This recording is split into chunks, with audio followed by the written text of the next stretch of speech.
अब तेलंगाना का इलेक्शन हो रहा है, मोदी आ रहे, अमित शाह आ रहे, योगी आ रहे, राहुल आ रहे, उनकी बहन भी आ गई, पूरे के पूरे एक ही दूल्हे भाई के पीछे पड़े हैं, ओवैसी ये, मजलिस ये। अरे भाई कुछ तो आप बोलो, आप क्या कर सकते? अमित शाह आके बोल रहे, योगी आके बोल रहे हम नाम बदल देंगे, बाप की जागीर है, हैदराबाद नाम था, रहेगा इंशाअल्लाह ताला, नाम बदल देंगे। अमित शाह बोल रहे रिजर्वेशन निकाल देंगे, कैसा निकालते, कैसा निकालते रिजर्वेशन आप बताओ?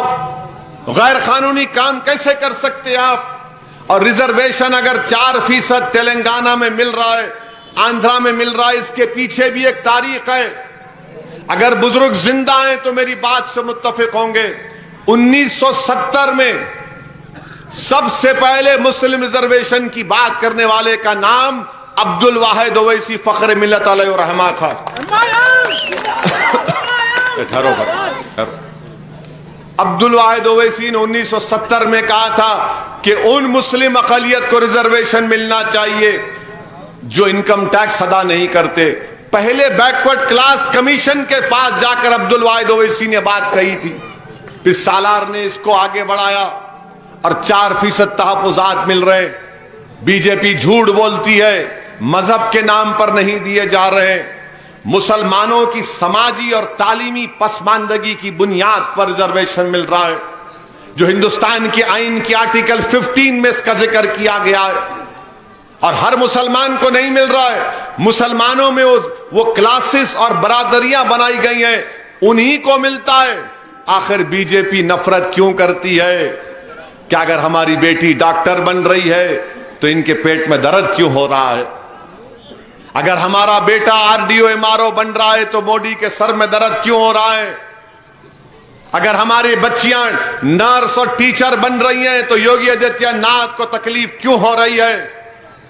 मेरे अजीज दोस्तों और बुजुर्गों, ये लोग कभी नहीं चाहेंगे कि हमसे इंसाफ मिले अक़लियतों को, दलितों को।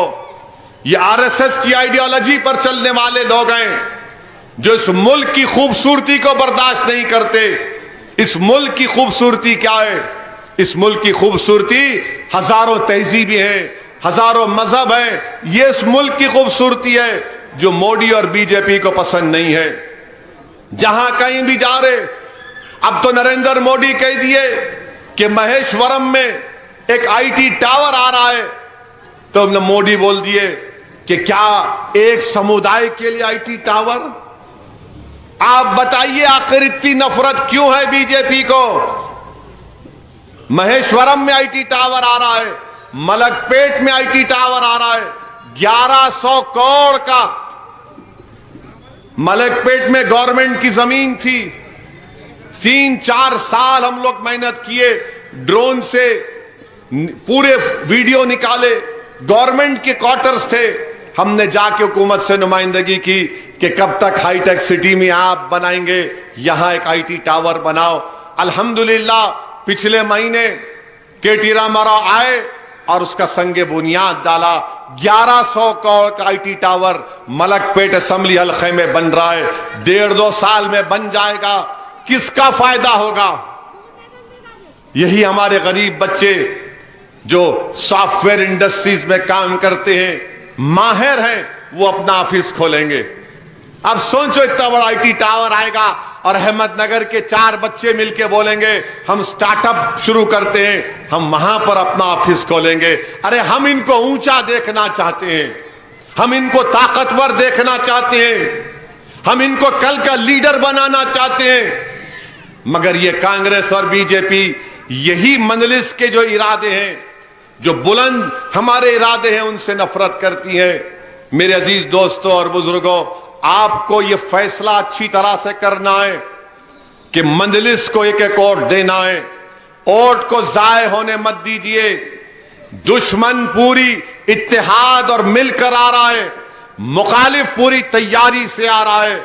मैं आपसे अपील कर रहा हूं, आप भी एक शीशा पिलाई हुई दीवार की तरह मुत्तहिद हो जाइए। इख्तलाफात हो सकते, शायद मैं आपको पसंद नहीं या आप मुझे पसंद ना करें, मगर मेरे भाई इज्तिमाइयत को सामने रखिए, इनफरादियत को सामने मत रखिए। असदुद्दीन ओवैसी के लिए वोट मत दीजिए, मंजलिस के नाम पर वोट दीजिए, मंजलिस इत्तेहादुल मुस्लिमीन के नाम पर वोट दीजिए। शहर हैदराबाद और नामपल्ली के अमन को मजबूत बनाने के लिए वोट दीजिए, मंजलिस को कामयाब करिए। अरे आज मैं हूं, कल नहीं रहूंगा मेरे भाई। हम सब इस दुनिया के मुसाफिर हैं, हम सबको इसी मिट्टी में जाना है। मगर जब तक हम इस दुनिया में रहेंगे, जो हमारे बुजुर्गों ने मेहनत करके इस मुकाम पर मजलिस को लाया, हम उनके ख्वाबों को पूरा करने का काम कर रहे हैं। अरे बताइए आप कि मुझ पर इल्जाम लगाया जाता है, राहुल गांधी इल्जाम लगाते हैं, असदुद्दीन ओवैसी पैसे लेकर इलेक्शन लड़ते हैं। राहुल गांधी 2004 से 2012 तक मैं मनमोहन सिंह की हुकूमत की तायीद किया। अगर तुम में हया नाम की कोई चीज है तो बताओ तुमने कितने पैसे असदुद्दीन ओवैसी को दिए। न्यूक्लियर डील का मसला आया, ये कम्युनिस्ट पार्टियां जो आज कांग्रेस के साथ बैठी हुई हैं, ये कल अडवाणी के साथ वोट दिए। बताओ मेरे पार्लियामेंट का रिकॉर्ड बताओ। मैं 4 मरतबा पार्लियामेंट को हैदराबाद की आवाम ने मुंतखब किया, मैं उनको सलाम करता हूं। बताओ मेरे पार्लियामेंट का रिकॉर्ड बताओ कि मैंने बीजेपी का एक साथ दिया क्या किसी कानून में। मैंने हमेशा हर कानून की बीजेपी लाई तो उसकी मुखालिफत किया। CAA का कानून आया तो मोदी की आंख में डालकर कहा यह कानून काला है, मैं इसको फाड़ता हूं, चुकनाचूर करता हूं। ट्रिपल तलाक का कानून आया, मैंने कहा यह मुस्लिम महिलाओं का खवातीन के खिलाफ है, दलाइल के साथ उसकी धज्जियां उड़ाई। UAPA का कानून अमित शाह 2019 जुलाई में लेकर आए। उस कानून के तहत कौन जेल में? आज मैं हूं जेल में, मेरा बेटा जेल में है, मेरा बाप जेल में है, 4-4 साल से जेल में सुनवाई नहीं होती है। कांग्रेस ने तायीद की नहीं की? बोलो राहुल गांधी, तुमने अमित शाह के लाए हुए कानून का साथ दिया और आज भारत के जेलों में, तिहाड़ जेलों में बच्चे हमारे 4-4 साल से तड़प रहे हैं। बेल नहीं होती उस कानून में। जब बेल होती है हियरिंग, उसमें दिखाना पड़ता कि आप कसूरवार नहीं है। ट्रायल कोर्ट के वकील से पूछो, बोलेगा बेल में वो चीज की जरूरत नहीं है। मगर इन्होंने तायीद की और इल्जाम हम पे लगाते हैं। अरे कांग्रेस तुम जिम्मेदार हो अगर नरेंद्र मोदी 2 मरतबा इस देश का वजीर आजम बन गया। तुम अच्छे होते तो मोदी नहीं जीतता था। मैं सिर्फ 3 लोकसभा की सीट पर इलेक्शन लड़ा। हैदराबाद हम जीते, बीजेपी को हराए। औरंगाबाद इम्तियाज जलील ने 19 साल के शिवसेना के MP को हराया। बिहार की किशनगंज की सीट अख्तरुल ईमान मौजूदा सदर और MLA ने 3 लाख वोट हासिल किए। कौन जीता वहां पे? कांग्रेस जीती, एक ही सीट। कांग्रेस की वजह से आज बीजेपी इख्तिदार में है। मोदी 2 मरतबा वजीर आजम बन गए। राहुल गांधी तुम जितना इल्जाम लगाते मुझ पर लगाओ। अमेठी की सीट तुम कैसे आ रहे बताओ राहुल गांधी? मैं तो नहीं गया था, तुम कैसे हार गए? तो क्या तुमने डील कर ली थी?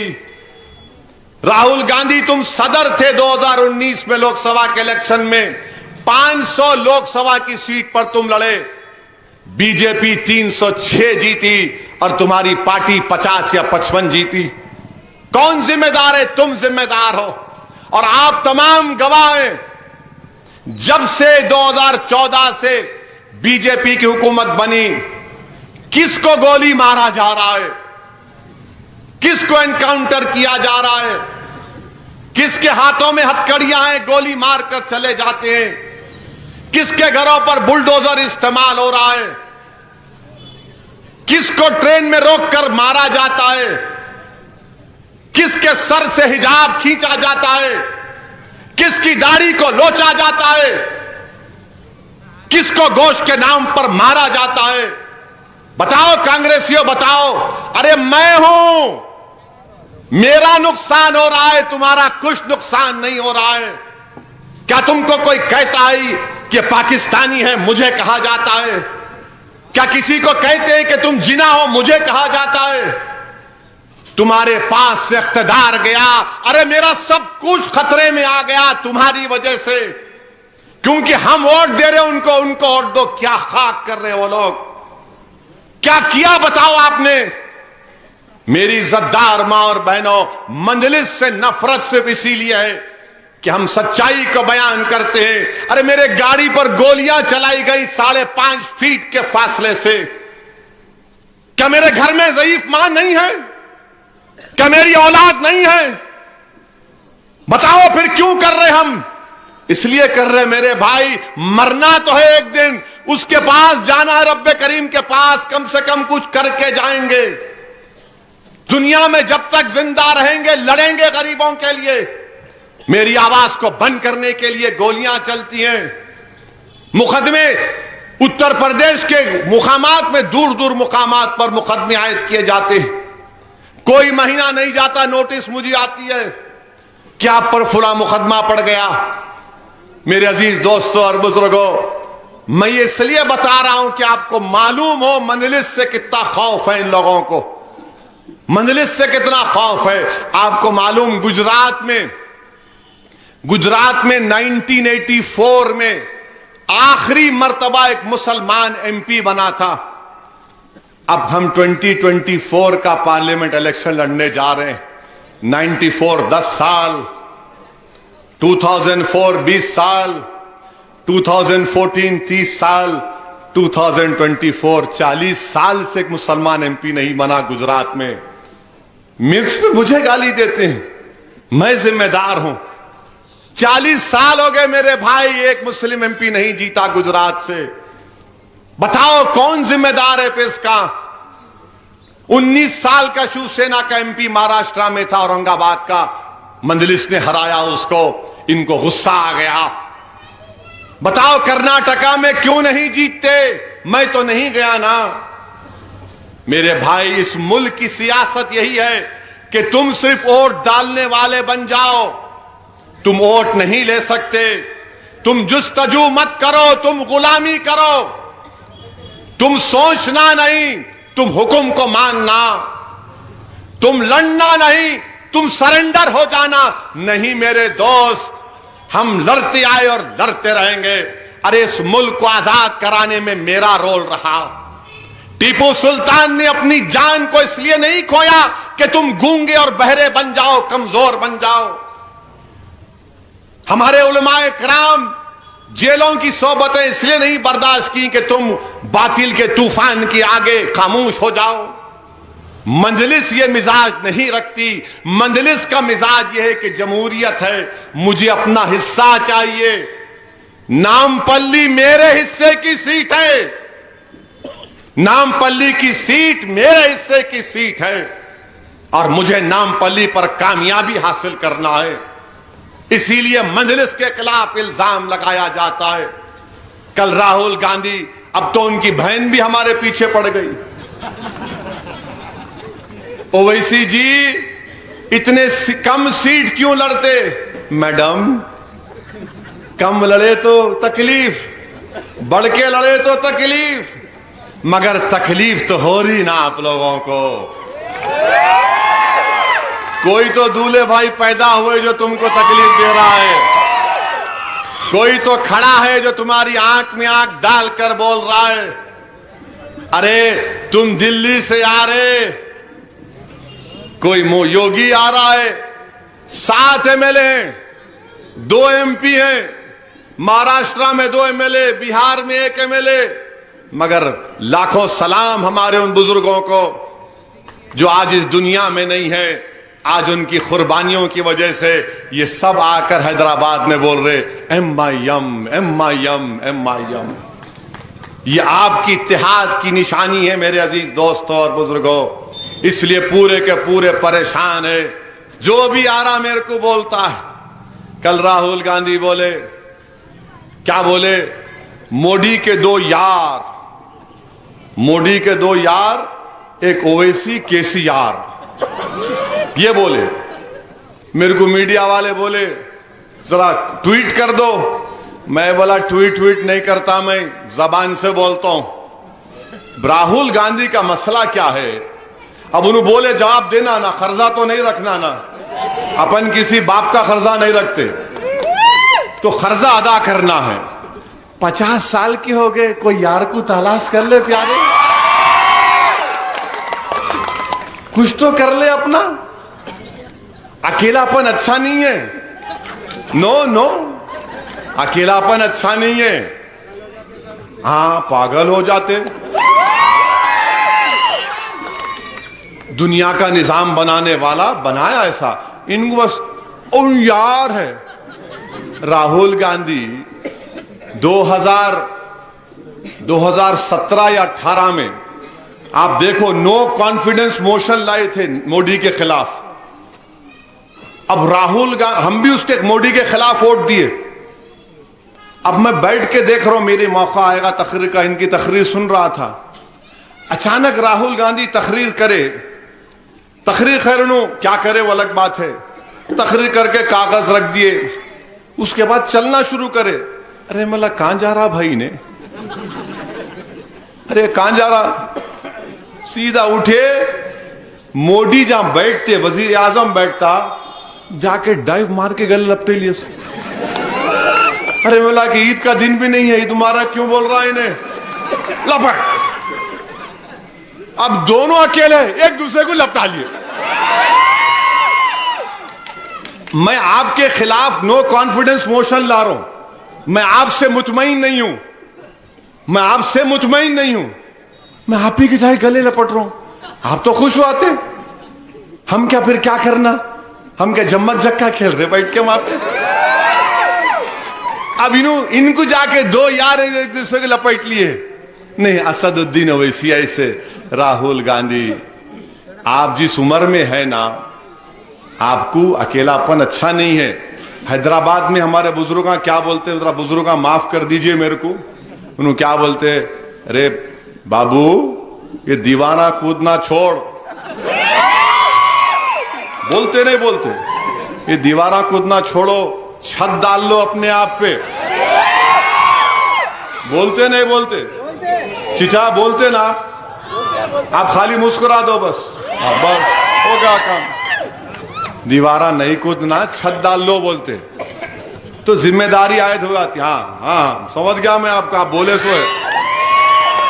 अब इनका मामला ये नहीं, उनके दो यार, राहुल गांधी, हमारे मुंह को नहीं लगना, हमारे मुंह को लगे तो हम भोसों को दे दिए। और एक बात राहुल गांधी सुनो, आप बोले ना ये, तो मैं अब दोबारा बोल रहा हूं, राहुल गांधी के दो प्यार, राहुल गांधी के दो प्यार, एक इटली एक मोदी। देखिए नहीं, सच्चाई बोल रहा हूं, मोदी की सबसे बड़ी ताकत क्या है मालूम आपको? राहुल। मोदी की सबसे बड़ी ताकत राहुल है। इन्हों जहां जाते उन्हों जीतते,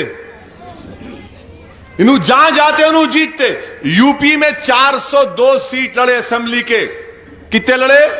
402। कितने जीते? एक। बीजेपी कितने जीती असेंबली? 250। आप हम पर इल्जाम लगाते, आप वहां जाते यहां जाते, अरे आप जो जाके बेड़ा गर्क कर रहे वो उससे बातें नहीं है आपको। तो मेरे अजीज दोस्तों और बुजुर्गों, आपको ये बता रहा हूं, ये बीजेपी और कांग्रेस, मैंने पहले भी कहा कि कांग्रेस आरएसएस की मां है और आरएसएस बीजेपी को कंट्रोल करती है। अब जो तेलंगाना का कांग्रेस का सदर है वो आरएसएस में बरसों अपनी जिंदगी गुजार चुका है। किशन रेड्डी के साथ एबीवीपी में था, फिर बीजेपी में आया। मैं पूछना चाह रहा हूं राहुल, बताओ राहुल, जब 2002 में गुजरात का फसाद हो रहा था, जब इंसानियत सिसक रही थी, जब गुजरात के सड़कों पर इंसानों की खून की होली खेली जा रही थी, बताओ तुम्हारा ये आज का सदर कौन सी पार्टी में था? राहुल गांधी बताओ, बताओ रेवंत रेड्डी, तुम कौन सी पार्टी में थे जब गुजरात में इंसानियत के खून की होली खेली जा रही थी, जब हजारों की तादाद में लोग बेघर हो चुके थे। जब हमारी बेटी को, हामिला हमारी बेटी बिल्किस बानो उसका नाम, हामिला है, छोटी बेटी साथ है, उस हामिला हमारी बेटी के साथ, उसकी मां के साथ, उसके खाला के साथ लोगों ने अस्मत रेजी करके उसकी बेटी का कत्ल कर दिया, बिल्किस बानो का रेप किया। बताओ तुम कहां थे रेवंत रेड्डी, तुम कहां थे बताओ? नहीं बोलेंगे। कहां थे बताओ? तुम कौन सी पार्टी में थे बताओ राहुल गांधी? तुम आज मंजलिस पर इल्जाम लगा रहे, मैं सच्चाई को बयान कर रहा हूं। कांग्रेस पार्टी का रिकॉर्ड है मेरे भाई, 1990 में हैदराबाद में फसाद इन्होंने करवाया। चिन्ना रेड्डी चीफ मिनिस्टर थे, उनको हटाने के लिए कांग्रेस का एक ग्रुप शहर में फसाद करवाया। हिंदू मारे गए, मुसलमान मारे गए, इंसान मर गया। यही कांग्रेस पार्टी है। इसीलिए आपसे अपील कर रहा हूं कि 9.5 साल हैदराबाद में कोई फसाद नहीं हुआ, अल्हम्दुलिल्लाह। हैदराबाद में कर्फ्यू नहीं लगा। आपसे मेरी अपील है। अच्छा, आखिर में बोल रहा हूं, ये बड़े बड़े वादे कर रहे कांग्रेस वाले, ये करते वो करते, मामू भी कर रहे। मामू बोल रहे, कांग्रेस बोल रही मैं हम 500 में देते सिलेंडर, मामू बोल रहे 400 में। कांग्रेस बोल रही 2500 देते तो मामू बोल रहे 5000 देता हूं मैं 5 साल में। तो क्या था, दो फेंकने वाले एक जगह जमा हो गए।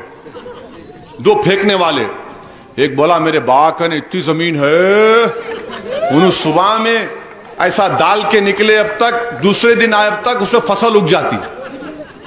उन्हें बोला अम्मा इतना बड़ा फेंक रहा है इन्हें।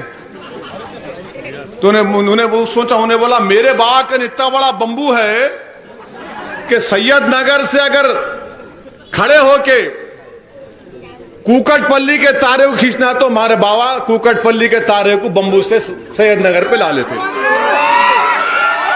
तो दूसरा बोला अरे ये बंबू कहां रखते रे? तूने बोला तेरे बाप की जमीन में।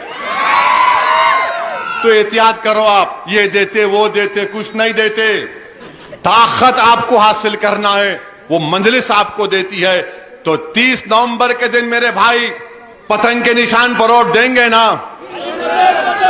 वोट को जाया मत करिए, अपनी पार्टी को मुत्तहिद रखिए। अस्सलाम वालेकुम रहमतुल्लाहि व बरकातहू।